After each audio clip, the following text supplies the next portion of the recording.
ਸਤਿ ਸ਼੍ਰੀ ਅਕਾਲ। ਤੁਸੀਂ ਜੁੜੇ ਹੋਏ ਹੋ ਪੰਜਾਬੀ ਰੇਡੀਓ USA ਦੇ ਨਾਲ ਤੇ ਮੈਂ ਹਾਂ ਪ੍ਰਵੀਨ ਸ਼ਰਮਾ ਲੈ ਕੇ ਹਾਜ਼ਰ ਹਾਂ ਪ੍ਰੋਗਰਾਮ ਖਬਰ ਤੇ ਨਜ਼ਰ ਪ੍ਰੋਗਰਾਮ ਦੇ ਵਿੱਚ ਕਈ ਅਹਿਮ ਤੇ ਕਈ ਖਾਸ ਖਬਰਾਂ ਨੂੰ ਲੈ ਕੇ ਚਰਚਾ ਕਰਨ ਦੇ ਲਈ ਜੁੜ ਚੁੱਕੇ ਨੇ ਮਿੰਟੂ ਗੁਰਸਰੀਗਾ ਜੀ। ਮਿੰਟੂ ਸਤਿ ਸ਼੍ਰੀ ਅਕਾਲ, ਸਵਾਗਤ ਹੈ ਜੀ ਪੰਜਾਬੀ ਰੇਡੀਓ USA ਤੇ। ਸ਼ੁਕਰੀਆ ਜੀ ਸਾਰਿਆਂ ਨੂੰ, ਸਤਿ ਸ੍ਰੀ ਅਕਾਲ ਜੀ। ਅੱਗੇ ਵਧਣ ਤੋਂ ਪਹਿਲਾਂ ਧੰਨਵਾਦ ਕਰਦੇ ਚਲੀਏ ਸਪਾਂਸਰਸ ਦਾ, ਜਿਹੜੇ ਜ਼ਰੀਆ ਬਣਦੇ ਨੇ ਇਹਨਾਂ ਪ੍ਰੋਗਰਾਮਾਂ ਨੂੰ ਤੁਹਾਡੇ ਤੱਕ ਪਹੁੰਚਾਉਣ ਦੇ ਲਈ। ਖਾਲਸਾ ਇੰਸ਼ੋਰੈਂਸ ਏਜੰਸੀ ਵਾਲੇ, ਜਿਨ੍ਹਾਂ ਤੋਂ ਤੁਸੀਂ ਹਰ ਤਰੀਕੇ ਦੀ ਇੰਸ਼ੋਰੈਂਸ ਲੈ ਸਕਦੇ ਹੋ। ਇੰਸ਼ੋਰੈਂਸ ਬਾਰੇ ਪਤਾ ਕਰਨ ਦੇ ਲਈ ਇਹਨਾਂ ਦਾ ਨੰਬਰ ਹੈ 468-272-2500। ਇਹ 1992 ਤੋਂ ਲਗਾਤਾਰ ਇੰਸ਼ੋਰੈਂਸ ਬਿਜ਼ਨਸ ਦੇ ਵਿੱਚ ਸ਼ਾਨਦਾਰ ਸੇਵਾਵਾਂ ਦੇ ਰਹੇ ਨੇ ਤੇ ਅਮਰੀਕਾ ਭਰ ਦੇ ਵਿੱਚ ਇੰਸ਼ੋਰੈਂਸ ਕਰਦੇ ਨੇ। ਓਬਾਮਾ ਕੇਅਰ, ਮੈਡੀਕੇਅਰ ਜਾਂ ਫਿਰ ਕਵਰਡ ਕੈਲੀਫੋਰਨੀਆ ਬਾਬਤ ਪਾਲਿਸੀ ਕਰਵਾਉਣ ਦੇ ਲਈ, ਸਲਾਹ ਲੈਣ ਦੇ ਲਈ ਅੱਜ ਹੀ ਕਾਲ ਕਰੋ 468-272-2500 ਤੇ। ਟਰਕੀਆਨਾ ਇਮੀਗ੍ਰੇਸ਼ਨ ਲਾ ਫਰਮ ਵਾਲੀ, ਜੇ ਟਰਕੀਆਨਾ ਟੋਨੀ ਟਰਕੀਆਨਾ ਦੇ ਨਾਲ ਤੁਸੀਂ US ਇਮੀਗ੍ਰੇਸ਼ਨ ਬਾਬਤ ਕੋਈ ਵੀ ਸਲਾਹ ਕਰਨੀ ਹੈ ਤਾਂ ਇਹਨਾਂ ਦਾ ਨੰਬਰ ਹੈ 415-909-0503।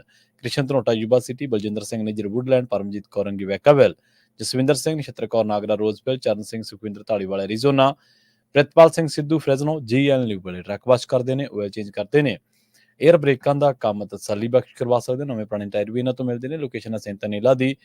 ਨਿਮਾ ਸੋਤਾ ਦੇ ਨਾਲ ਗੱਲ ਕੀਤੀ ਜਾ ਸਕਦੀ ਹੈ 209-277-0113 ਤੇ ਇੰਟਰਲਿਪ ਟਰੱਕ ਸਟਾਪ ਵਾਲੇ। ਇਹਨਾਂ ਸਾਰੇ ਹੀ ਸਪਾਂਸਰਸ ਦਾ ਬਹੁਤ ਬਹੁਤ ਧੰਨਵਾਦ। ਤੇ ਜੇਕਰ ਤੁਸੀਂ ਵੀ ਪੰਜਾਬੀ ਰੇਡੀਓ USA ਦੇ ਇਹਨਾਂ ਪ੍ਰੋਗਰਾਮਾਂ ਨੂੰ ਸਪਾਂਸਰ ਕਰਨਾ ਚਾਹੁੰਦੇ ਹੋ ਤਾਂ ਸਟੂਡੀਓ ਦਾ ਨੰਬਰ ਹੈ 468-272-5200। ਅੱਜ ਦਾ ਇਹ ਖਬਰ ਤੇ ਨਜ਼ਰ ਪ੍ਰੋਗਰਾਮ ਸਾਲ 2024 ਦੀ 1 ਅਗਸਤ ਦਾ ਪ੍ਰੋਗਰਾਮ ਹੈ ਤੇ ਦਿਨ ਅੱਜ ਵੀਰਵਾਰ ਹੈ। ਮਿੰਟੂ ਜੀ, ਖਬਰਾਂ ਦੀ ਸ਼ੁਰੂਆਤ ਕਰੀਏ ਆਪਾਂ ਇਸ ਟਾਈਮ ਈਰਾਨ ਦੇ ਐਲਾਨ ਤੋਂ। ਇਹਦੇ ਨਾਲ ਇੰਡੀਆ ਦੇ ਵਿੱਚ ਚਿੰਤਾ ਵਧੀ ਹੈ ਜੀ?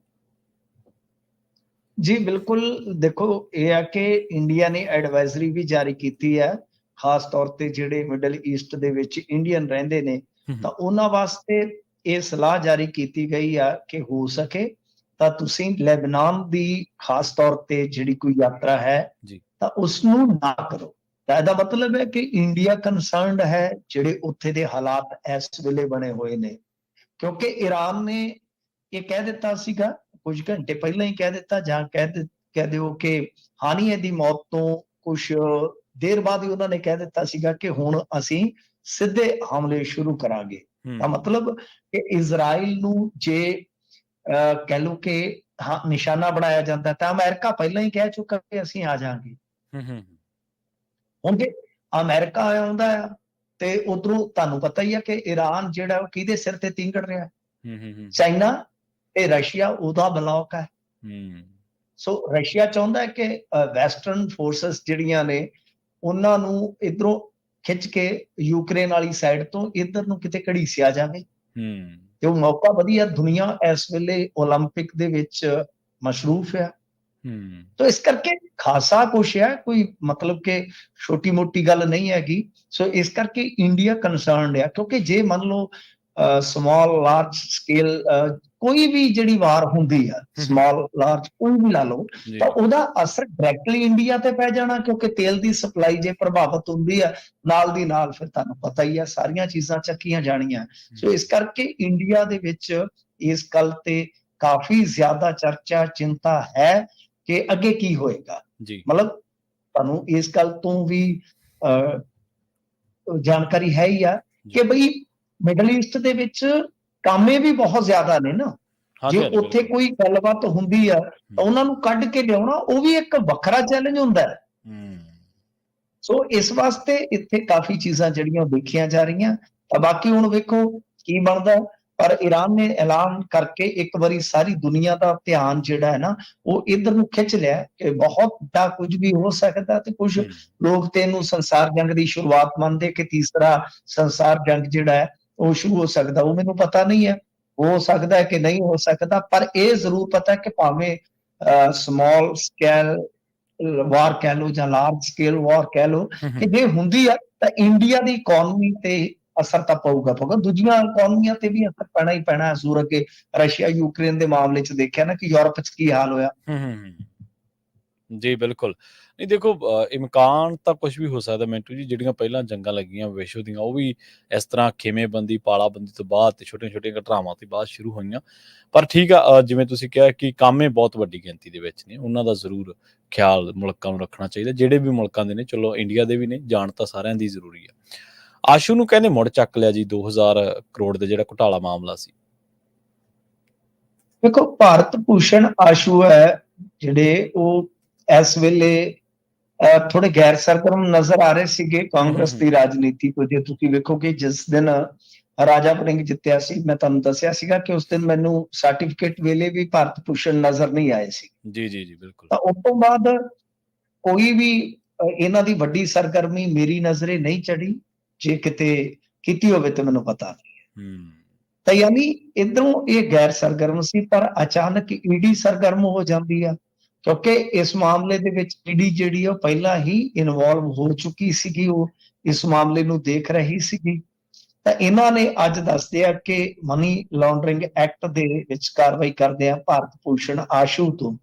ਪਹਿਲਾਂ ਤੇ ਲੰਮੀ ਚੌੜੀ ਪੁੱਛਗਿੱਛ ਕੀਤੀ ਤੇ ਉਸ ਤੋਂ ਬਾਅਦ ਇਸ ਨੂੰ ਹਿਰਾਸਤ 'ਚ ਲੈ ਕੇ ਗ੍ਰਿਫਤਾਰ ਵਿਖਾ ਦਿੱਤਾ ਗਿਆ। ਤਾਂ ਗੱਲ ਇਹ ਹੈ ਕਿ ਵਿਜੀਲੈਂਸ ਨੇ ਪਹਿਲਾਂ ਹੀ ਚਲਾਨ ਜਿਹੜਾ ਹੈ ਉਹ ਇਸ ਮਾਮਲੇ ਦੇ ਵਿੱਚ ਪੇਸ਼ ਕੀਤਾ ਹੋਇਆ, ਤੇ ਜਿਹੜੇ ਦਸਤਾਵੇਜ਼ ਫਿਰ ਇਸ ਤਰ੍ਹਾਂ ਕੋਰਟ ਦੇ ਵਿੱਚ ਹੁੰਦੇ ਆ, ਈਡੀ ਬਹੁਤ ਆਸਾਨੀ ਨਾਲ ਐਕਸੈਸ ਕਰ ਲੈਂਦੀ ਹੈ ਮਨੀ ਲਾਂਡਰਿੰਗ ਐਕਟ ਦੇ ਤਹਿਤ। ਜਿਹੜਾ ਮਨੀ ਲਾਂਡਰਿੰਗ ਐਕਟ ਹੈ ਨਾ, ਉਹਦੇ ਤਹਿਤ ਬਹੁਤ ਈਜ਼ੀਲੀ ਕਹਿ ਲਓ ਕਿ ਉਹਨਾਂ ਦਾ ਹੱਥ ਪੈ ਜਾਂਦਾ। ਇਹ ਇਸ ਤਰ੍ਹਾਂ ਦਾ ਹੀ ਹੁੰਦਾ ਹੈ ਕੰਮ।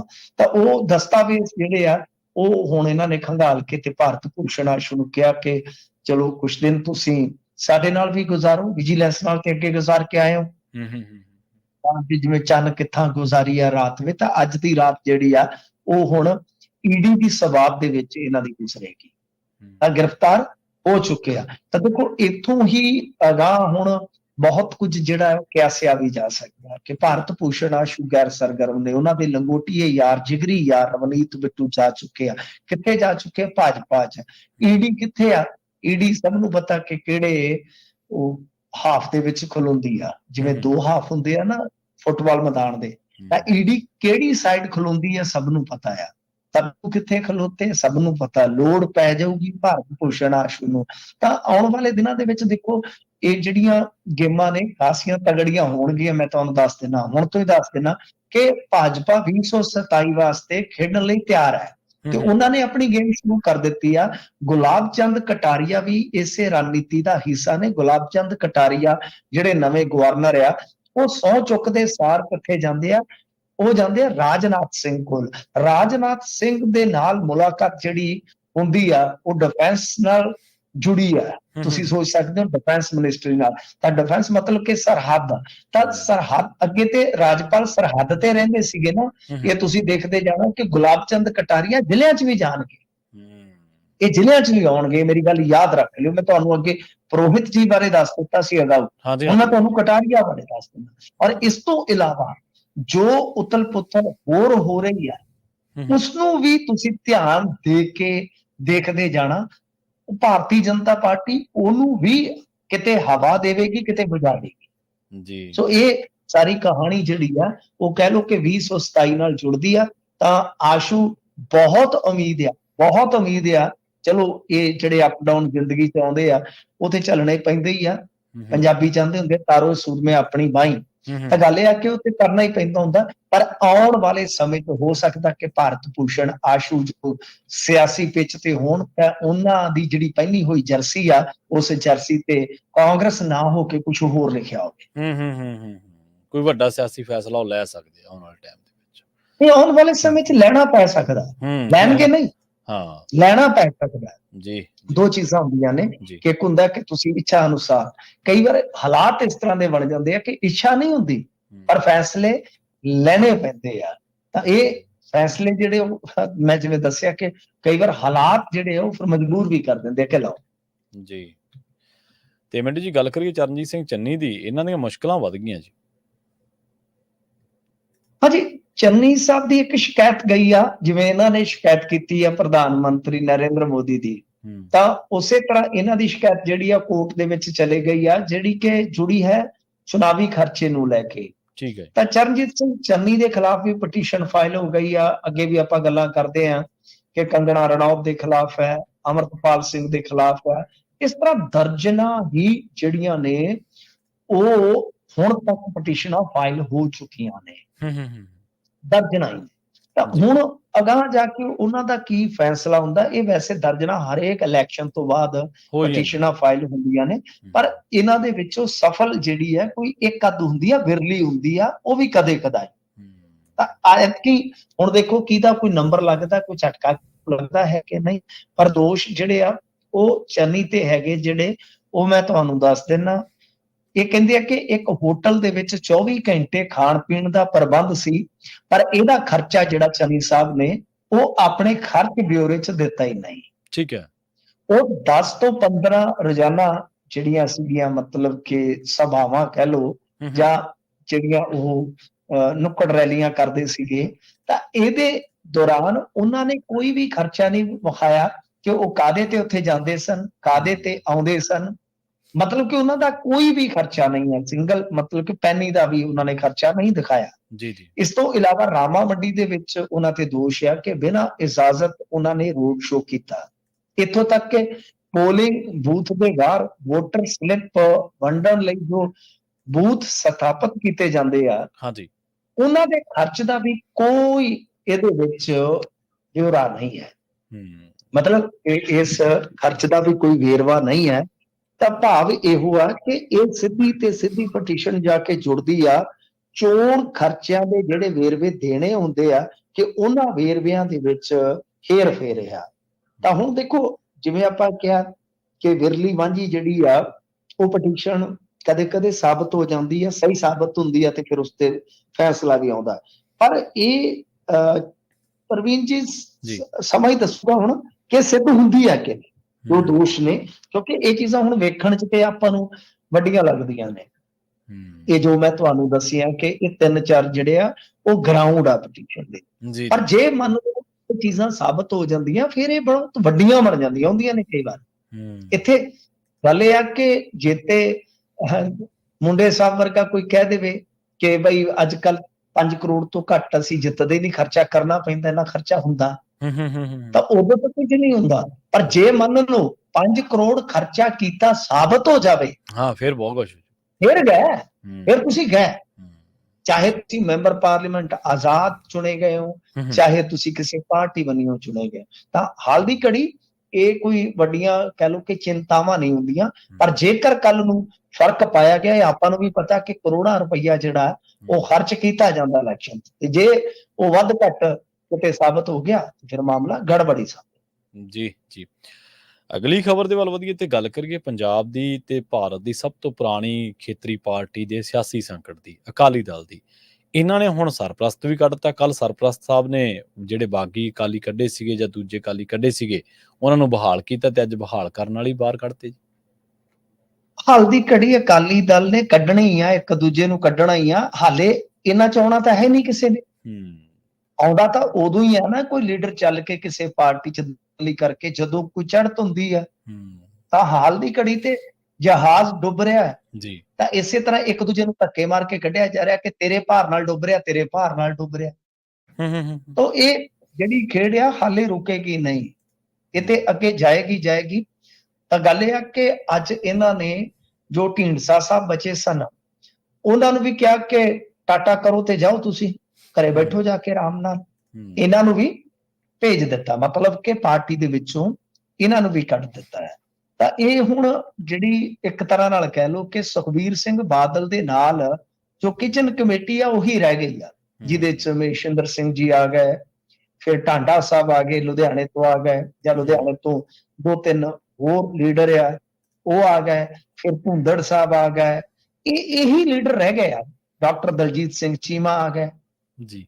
ਤਾਂ ਕਹਿਣ ਦਾ ਮਤਲਬ ਇਹ ਆ ਕਿ ਸੁਖਬੀਰ ਸਿੰਘ ਬਾਦਲ ਨੂੰ ਜੋ ਚੈਲੰਜ ਮਿਲ ਰਹੇ ਆ, ਉਹਨਾਂ ਚੈਲੰਜਾਂ ਦੇ ਨਾਲ ਨਜਿੱਠਣ ਵਾਸਤੇ ਜਿਹੜੀ ਰਣਨੀਤੀ ਆ ਉਹ ਇਹੋ ਆ ਕਿ ਜੋ ਇੱਕ ਤਰ੍ਹਾਂ ਨਾਲ ਕਹਿ ਲਓ ਕਿ ਇਸ ਵੇਲੇ ਆਪਾਂ ਨੂੰ ਵੀ ਪਤਾ ਕਿ ਕੰਟਰੋਲਡ ਕਿਹਦੀ ਆ, ਕੰਟਰੋਲਡ ਤਾਂ ਸੁਖਬੀਰ ਸਿੰਘ ਬਾਦਲ ਦੀ ਹੈ ਨਾ ਸਾਰਾ ਕੁਛ ਜੀ। ਤਾਂ ਉਹ ਜਿਹੜਾ ਕਿ ਵਿਖਾਵਾ ਮਾਤਰ ਜੋ ਕੋਈ ਅਨੁਸ਼ਾਸਨ ਕਮੇਟੀ ਹੈ ਜਾਂ ਕੁਝ ਵੀ ਹੈ, ਤਾਂ ਉਹ ਫਿਰ ਉਸੇ ਅਨੁਸਾਰ ਹੀ ਫੈਸਲੇ ਲੈ ਰਹੇ ਆ, ਜਿਸ ਅਨੁਸਾਰ ਰਾਏ ਬਣ ਰਹੀ ਹੈ ਕਿ ਇਹਨੂੰ ਵੀ ਕੱਢੋ, ਆ ਵੀ ਕਰੋ, ਆ ਵੀ ਕਰੋ।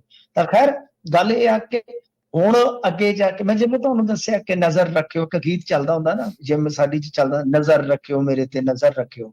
ਤਾਂ ਮੈਂ ਤਾਂ ਹੀ ਕਹਿ ਰਿਹਾ ਸੀਗਾ ਕਿ ਨਜ਼ਰ ਰੱਖੋ ਤੁਸੀਂ, ਕਿਉਂਕਿ ਇਹਦੇ ਨਾਲ ਹੀ ਅੱਜ ਦੀ ਇੱਕ ਵੱਡੀ ਖਬਰ ਸੀਗੀ ਕਿ ਅਮਰਤਪਾਲ ਸਿੰਘ ਦੇ ਹੱਕ ਦੇ ਵਿੱਚ ਰੱਖੜ ਪੁੰਨਿਆਂ ਤੇ ਇਕੱਠ ਰੱਖ ਲਿਆ ਗਿਆ। ਠੀਕ ਹੈ। ਹੁਣ ਉਸ ਤੋਂ ਵੀ ਵੱਡੀ ਖਬਰ ਇਹ ਆ ਕਿ ਸਰਬਜੀਤ ਸਿੰਘ ਖਾਲਸਾ ਮਿਲ ਸਕਦੇ ਨੇ ਅਮਿਤ ਸ਼ਾਹ ਨੂੰ। ਤਾਂ ਹੀ ਮੈਂ ਕਹਿ ਰਿਹਾ ਕਿ ਭਾਰਤੀ ਜਨਤਾ ਪਾਰਟੀ ਨੇ ਕਿਸ ਬੰਦੇ ਨੂੰ ਅੱਗੇ ਵਧਾਉਣਾ ਜਾਂ ਕਿਸ ਬੰਦੇ ਨੂੰ ਘਟਾਉਣਾ, ਉਹ ਬੜਾ ਸੋਚ ਕੇ ਫੈਸਲਾ ਕਰਨਾ ਹੈ। ਉਹਦਾ ਕਾਰਨ ਇਹ ਆ, ਮੈਂ ਨਹੀਂ ਕਹਿੰਦਾ ਕਿ ਕੋਈ ਫਲਾਣੇ ਦਾ ਏਜੰਟ ਹੈ, ਮੇਰੀ ਇਹ ਆਦਤ ਨਹੀਂ, ਮੇਰੀ ਫਿਤਰਤ ਨਹੀਂ, ਬਿਨਾਂ ਤੱਥਾਂ ਤੋਂ ਗੱਲ ਨਹੀਂ ਕਰਦਾ। ਜੇ ਕਿਸੇ ਖਿਲਾਫ ਤੱਥ ਹੋਇਆ ਤੇ ਉਹਦੇ ਤੋਂ ਮੈਂ ਗੁਰੇਜ਼ ਨਹੀਂ ਕਰਦਾ ਹੁੰਦਾ ਜੀ। ਇਹ ਮਸਲਾ ਹੁੰਦਾ ਕਿ ਜਿਨ੍ਹਾਂ ਦੇ ਕੋਲ ਕੇਂਦਰੀ ਪਾਵਰ ਹੈ ਉਹ ਬਹੁਤ ਕੁਝ ਕਰ ਸਕਦੇ ਆ। ਮਸਲਨ ਕਿ ਸਰਬਜੀਤ ਸਿੰਘ ਖਾਲਸਾ ਡਿਮਾਂਡ ਰੱਖਣਗੇ ਰਿਹਾਈ ਦੀ, ਤਾਂ ਉਹ ਆਪਣੀ ਰਾਜਨੀਤੀ ਦੇ ਮੱਦੇਨਜ਼ਰ ਫੈਸਲਾ ਲੈ ਸਕਦੇ ਆ ਕਿ ਅਮਰਤਪਾਲ ਸਿੰਘ ਨੂੰ ਰਿਹਾਈ ਦਿੱਤੀ ਜਾ ਸਕਦੀ ਹੈ ਕਿ ਨਹੀਂ। ਐਸਜੀਪੀਸੀ ਦਾ ਇਲੈਕਸ਼ਨ ਦੂਸਰਾ ਮਸਲਾ, ਕਿ ਐਸਜੀਪੀਸੀ ਦਾ ਇਲੈਕਸ਼ਨ, ਕਿਉਂਕਿ ਇਹਨਾਂ ਨੇ ਤਰੀਕ ਫੇਰ ਵਧਾ ਦਿੱਤੀ ਆ, ਤਰੀਕ ਫੇਰ ਵਧਾ ਦਿੱਤੀ ਹੈ ਨਾ ਵੋਟਾਂ ਬਣਾਉਣ ਦੀ, ਤਾਂ ਇਹਦਾ ਮਤਲਬ ਕਿ ਆਹ ਸਾਲ ਇਲੈਕਸ਼ਨ ਨਹੀਂ ਹੋਏਗਾ। ਜੀ ਜੀ, ਆਹ ਸਾਲ ਇਲੈਕਸ਼ਨ ਨਹੀਂ ਹੋਏਗਾ। ਉਹ ਜਿੰਨਾ ਇਲੈਕਸ਼ਨ ਦੂਰ ਜਾ ਰਿਹਾ, ਸੁਖਬੀਰ ਸਿੰਘ ਬਾਦਲ ਨੂੰ ਫਾਇਦਾ ਮਿਲ ਰਿਹਾ, ਕਿਉਂਕਿ ਜੇ ਮੰਨ ਲਓ ਇਸੇ ਸਾਲ ਹੋ ਜਾਂਦਾ ਤਾਂ ਗਏ ਸੀ, ਬਹੁਤ ਮੁਸ਼ਕਿਲ ਸੀ, ਬੜੀ ਮੁਸ਼ਕਿਲ ਬਾਬਾ, ਬੜੀ ਮੁਸ਼ਕਿਲ। ਪਰ ਜਿਵੇਂ ਜਿਵੇਂ ਟਾਈਮ ਮਿਲੇਗਾ ਹੋ ਸਕਦਾ ਕੋਈ ਬਣ ਜਾਵੇ ਗੱਲ। ਸੋ ਇਸ ਵਾਸਤੇ ਭਾਰਤੀ ਜਨਤਾ ਪਾਰਟੀ, ਤਾਂ ਮੈਂ ਕਹਿ ਰਿਹਾ ਕਿ ਉਹਨਾਂ ਤੇ ਬਹੁਤ ਕੁਝ ਨਿਰਭਰ ਕਰ ਰਿਹਾ ਹੈ ਕਿ ਇੱਥੇ ਕੀ ਗੇਮ ਬਣਨੀ ਆ, ਕੀ ਵਿਗੜਨੀ ਹੈ।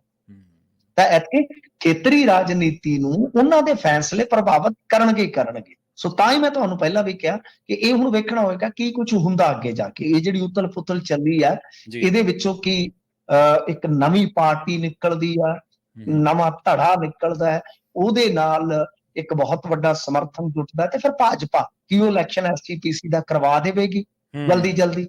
ਪਰ ਹਾਲ ਫਿਲਹਾਲ ਸਤੰਬਰ ਤੱਕ ਤੇ ਉਹਨਾਂ ਨੇ ਵੋਟਾਂ ਬਣਾਉਣ ਦੀ ਡੇਟ ਵਧਾ ਦਿੱਤੀ ਹੈ, ਤੇ ਮੈਨੂੰ ਲੱਗਦਾ ਕਿ ਇਹ ਸਾਲ ਇਸੇ ਤਰ੍ਹਾਂ ਲੈ ਜਾਣਾ ਉਹਨਾਂ ਨੇ। ਤੇ ਜੇ ਸੁਖਬੀਰ ਸਿੰਘ ਬਾਦਲ ਨਾਲ ਸੈਟਿੰਗ ਕਰਨੀ ਹੋਈ ਤਾਂ ਉਹ ਅਗਲਾ ਸਾਲ ਵੀ ਕਢਾਉਣਗੇ।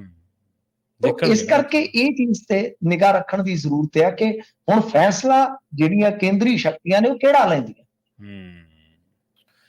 ਮਿੰਟੂ ਜੀ, ਤੁਸੀਂ ਐਸਜੀਪੀਸੀ ਦੇ ਵਿੱਚ ਜ਼ਿਕਰ ਕੀਤਾ, ਐਸਜੀਪੀਸੀ ਦੀਆਂ ਵੋਟਾਂ ਬਣਾਉਣ ਦੇ ਲਈ ਕੋਈ ਉਤਸ਼ਾਹ ਨਹੀਂ ਦਿਖ ਰਿਹਾ ਸਿੱਖ ਭਾਈਚਾਰੇ ਦੇ ਵਿੱਚ।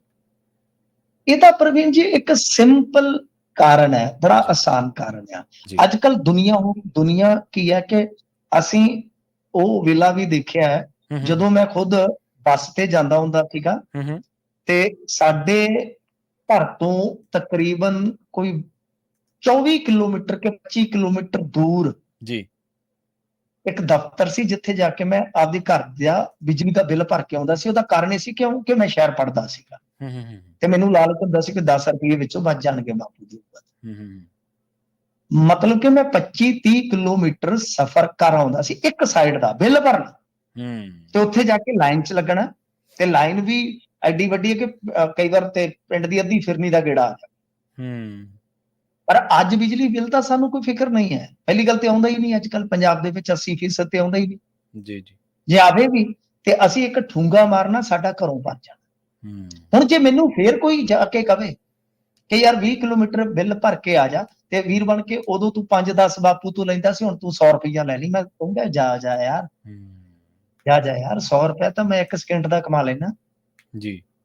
ਜਾ ਬਾਈ, ਏਦਾਂ ਹੀ ਕਹੂੰਗਾ ਨਾ ਮੈਂ, ਸਾਰਾ ਜੀ ਗੱਲ ਹੈ ਕਿ ਜਾ ਯਾਰ 100 ਰੁਪਇਆ ਤਾਂ ਮਿੰਟ ਦਾ ਵੀ ਕਮਾ ਲੂੰਗਾ ਮੈਂ, ਜਾਂ ਬੈਠਾ ਹੀ ਕਮਾ ਲੂੰਗਾ ਮੈਂ ਘਰੋਂ। ਮੈਂ ਐਵੇਂ ਤੂੰ ਪੈਸਣਾ। ਤੇਰੇ ਕਹਿਣ ਦਾ ਮਤਲਬ ਹੈ ਕਿ ਕੀ ਅਸੀਂ ਉਸ ਕੰਫਰਟ ਜ਼ੋਨ ਚੋਂ ਬਾਹਰ ਆ ਜਾਵਾਂਗੇ ਆਸਾਨੀ ਨਾਲ? ਨਹੀਂ, ਬਹੁਤ ਔਖਾ ਹੁੰਦਾ ਹੈ।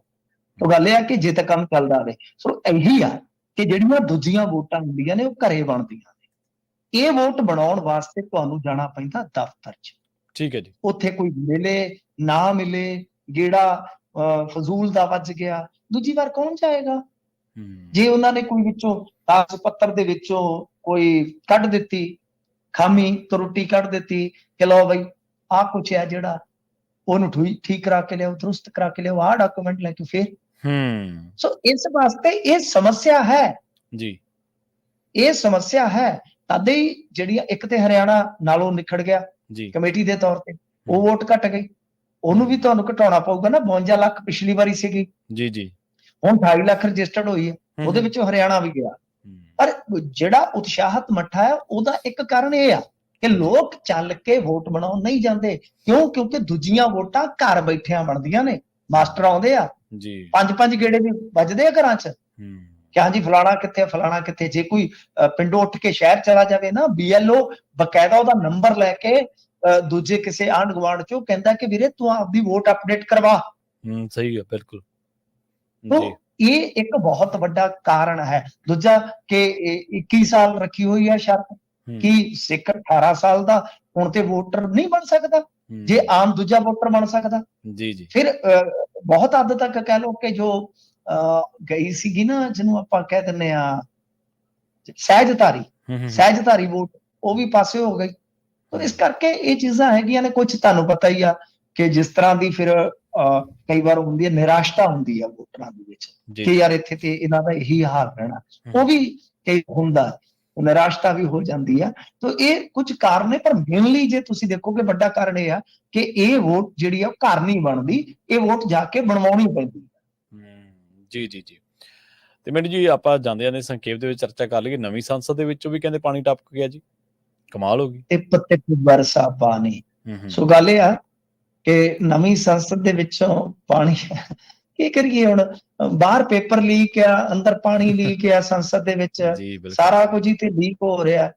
ਖੈਰ ਦੇਖੋ, ਗੱਲ ਇਹ ਆ ਕਿ 1 ਸਾਲ ਹੋਇਆ, ਮੈਨੂੰ ਲੱਗਦਾ 1 ਸਾਲ ਵੀ ਨਹੀਂ ਹੋਇਆ, ਨੇੜੇ ਤੇੜੇ ਹੀ ਆ, ਤੇ 2 ਵੀਡੀਓ ਆ ਗਈਆਂ। ਪਹਿਲਾਂ ਤੇ ਥੱਲੇ ਪਾਣੀ ਭਰਿਆ ਜੀ, ਤੇ ਹੁਣ ਲੌਬੀ ਦੇ ਵਿੱਚ ਬਾਲਟੀ ਰੱਖੀ ਆ, ਜਿਵੇਂ ਮੇਰੇ ਵਰਗੇ ਕਿਸੇ ਘਰ ਦੇ ਵਿੱਚ ਡਿੱਗ ਰਿਹਾ ਹੋਵੇ ਪਾਣੀ। ਇਹਦਾ ਮਤਲਬ ਕਿ ਉਹ ਜਿਹੜਾ ਇਹਨਾਂ ਨੇ ਗਲਾਸ ਡੋਮ ਬਣਾਇਆ ਵਾ, ਇਹਨਾਂ ਨੇ ਵੀ ਉਹ ਇਜ਼ਰਾਈਲ ਦੇ ਆਇਰਨ ਡੋਮ ਵਾਂਗੂ ਬਣਾ ਰੱਖਿਆ ਹੈ ਨਾ, ਇੱਕ ਗਲਾਸ ਡੋਮ ਬਣਾਇਆ ਉੱਤੇ, ਤੇ ਉਹਦੇ ਵਿੱਚੋਂ ਪਾਣੀ ਜਿਹੜਾ ਟਿਪ ਟਿਪ ਟਿਪ ਵਰਸ ਰਿਹਾ। ਉਹ ਵੀਡੀਓ ਵਾਇਰਲ ਹੋ ਗਈ, ਲੋਕ ਹੁਣ ਚੁਟਕੀਆਂ ਲਾ ਰਹੇ ਆ ਕਿ ਵਾਹ ਓਏ, ਤੇ ਉਹਦੇ ਪੁੱਤਰੋ ਕੋਈ ਕੰਮ ਤੇ ਠੀਕ ਕਰ ਲਓ, ਕੋਈ ਕੰਮ ਤੇ ਠੀਕ ਕਰ ਲਓ, ਸੰਸਦ ਹੀ ਠੀਕ ਬਣਾ ਲਓ। ਤੇ ਅਖਿਲੇਸ਼ ਕਹਿਣ ਡਿਆ ਸੀ, ਉਹ ਕਹਿੰਦਾ ਯਾਰ ਇਹਦੇ ਨਾਲੋਂ ਤੇ ਪੁਰਾਣੀ ਹੀ ਠੀਕ ਸੀਗੀ, ਇਹਦੀ ਇੰਨੀ ਚੋਈ ਜਾਂਦੀ, ਇੰਨੀ ਚੋਈ ਜਾਂਦੀ ਆ। ਸੋ ਇਹਨਾਂ ਦੀ ਉੱਥੇ ਛੱਤ ਚੋਈ ਜਾਂਦੀ ਆ, ਟੈਕਸ ਪੇਅਰਸ ਦੀ ਇੱਥੇ ਅੱਖ ਚੋਈ ਜਾਂਦੀ ਆ ਕਿ ਇੰਨੇ 1000 ਕਰੋੜ ਖਰਚ ਕੇ ਜੇ ਥੱਲੇ ਬਾਲਟੀਆਂ ਹੀ ਰੱਖਣੀਆਂ ਸੀ ਤੇ ਮੋਰੇ ਕੋਈ ਬਚਤ ਹੀ ਕਰ ਦਿੰਦੇ। ਅਸੀਂ ਕਹਿੰਦੇ ਹਾਂ ਯਾਰ, ਵੈਸੇ ਨਾ ਨਰਿੰਦਰ ਮੋਦੀ ਜਿਸ ਤਰ੍ਹਾਂ ਚੱਲ ਰਹੇ ਨੇ ਅੱਜ ਕੱਲ, ਮੈਨੂੰ ਨਾ ਇੱਕ ਕਹਾਵਤ ਯਾਦ ਆ ਗਈ ਹੈ, ਪਤਾ ਨਹੀਂ ਬੋਲਣੀ ਚਾਹੀਦੀ ਹੈ ਕਿ ਨਹੀਂ। ਉਹ ਕਹਿੰਦੇ ਕਿ ਸਾਰੀ ਉਮਰ ਕੁਆਰੀ ਰਹੀ ਤੇ ਮੜੀਆਂ ਨੂੰ ਜਾਂਦੀ ਉਦਲ ਤੇ। ਉਦਲ ਸ਼ਬਦ ਦਾ ਪਤਾ ਤਾਂ ਨਿਕਲ ਗਈ ਕਿਸੇ ਨਾਲ ਜੀ, ਏਦਾਂ ਉਹ ਪੁਰਾਣੇ ਜ਼ਮਾਨੇ 'ਚ ਸ਼ਬਦ ਇਸ ਤਰ੍ਹਾਂ ਵਰਤਿਆ ਜਾਂਦਾ ਸੀ। ਅੱਜ ਕੱਲ ਤੇ ਲਵ ਮੈਰਿਜ ਆਪਾਂ ਕਹਿ ਦਿੰਦੇ ਆ ਨਾ, ਮਤਲਬ ਕਹਿਣ ਦਾ ਕਿ ਸਾਰੀ ਜ਼ਿੰਦਗੀ ਤੇ ਕੁਆਰੀ ਰਹੀ ਤੇ ਮੜੀਆਂ ਜਦੋਂ ਮਰਨ ਕਿਨਾਰੇ ਆਈ ਤੇ ਉਦੋਂ ਆਹ ਖੱਟ ਲਿਆ। ਤਾਂ ਉਹੀ ਗੱਲ ਆ ਕਿ ਨਰਿੰਦਰ ਮੋਦੀ ਦੀਆਂ 2 ਟਰਮਾਂ ਠੀਕ ਸੀਗੀਆਂ, ਪਰ ਤੀਜੀ ਜਿਵੇਂ ਹੀ ਇਹ ਟੈਨਿਓਰ ਸ਼ੁਰੂ ਹੁੰਦਾ ਤਿਵੇਂ ਤੁਸੀਂ ਦੇਖ ਲਓ ਰੇਲ ਹਾਦਸੇ, ਪੁਲਾਂ ਦਾ ਡਿੱਗਣਾ ਵਗੈਰਾ ਵਗੈਰਾ, ਪੇਪਰ ਲੀਕ, ਛੱਤ ਲੀਕ, ਮਤਲਬ ਕਿ ਕੁਝ ਵੀ ਠੀਕ ਨਹੀਂ ਹੋ ਰਿਹਾ। ਮਾਰਗਦਰਸ਼ਨ ਮੰਡਲ ਦੀ ਵੀ ਉਮਰ ਨੇੜੇ ਆ ਗਈ, ਮੈਂ ਤਾਂ ਉਹ ਕਹਾਵਤ ਬੋਲੀ, ਅਦਰਵਾਈਜ਼ ਜੀ ਜੀ ਬਿਲਕੁਲ। ਮਿੰਟੂ ਜੀ, ਇਹਨਾਂ ਖਾਸ ਖਬਰਾਂ ਤੇ ਖਾਸ ਜਾਣਕਾਰੀਆਂ ਦੇ ਲਈ ਬਹੁਤ ਬਹੁਤ ਧੰਨਵਾਦ ਜੀ। ਠੀਕ ਹੈ ਜੀ, ਧੰਨਵਾਦ ਜੀ ਜੀ। ਪ੍ਰੋਗਰਾਮ ਖਬਰ ਤੇ ਨਜ਼ਰ ਨੂੰ ਆਪਾਂ ਇੱਥੇ ਸਮਾਪਤ ਕਰਾਂਗੇ। ਤੁਹਾਡਾ ਸਾਰਿਆਂ ਦਾ ਵੀ ਬਹੁਤ ਧੰਨਵਾਦ। ਸਤਿ ਸ਼੍ਰੀ ਅਕਾਲ। ਜੁੜੇ ਰਹੋ ਪੰਜਾਬੀ ਰੇਡੀਓ USA ਦੇ ਨਾਲ।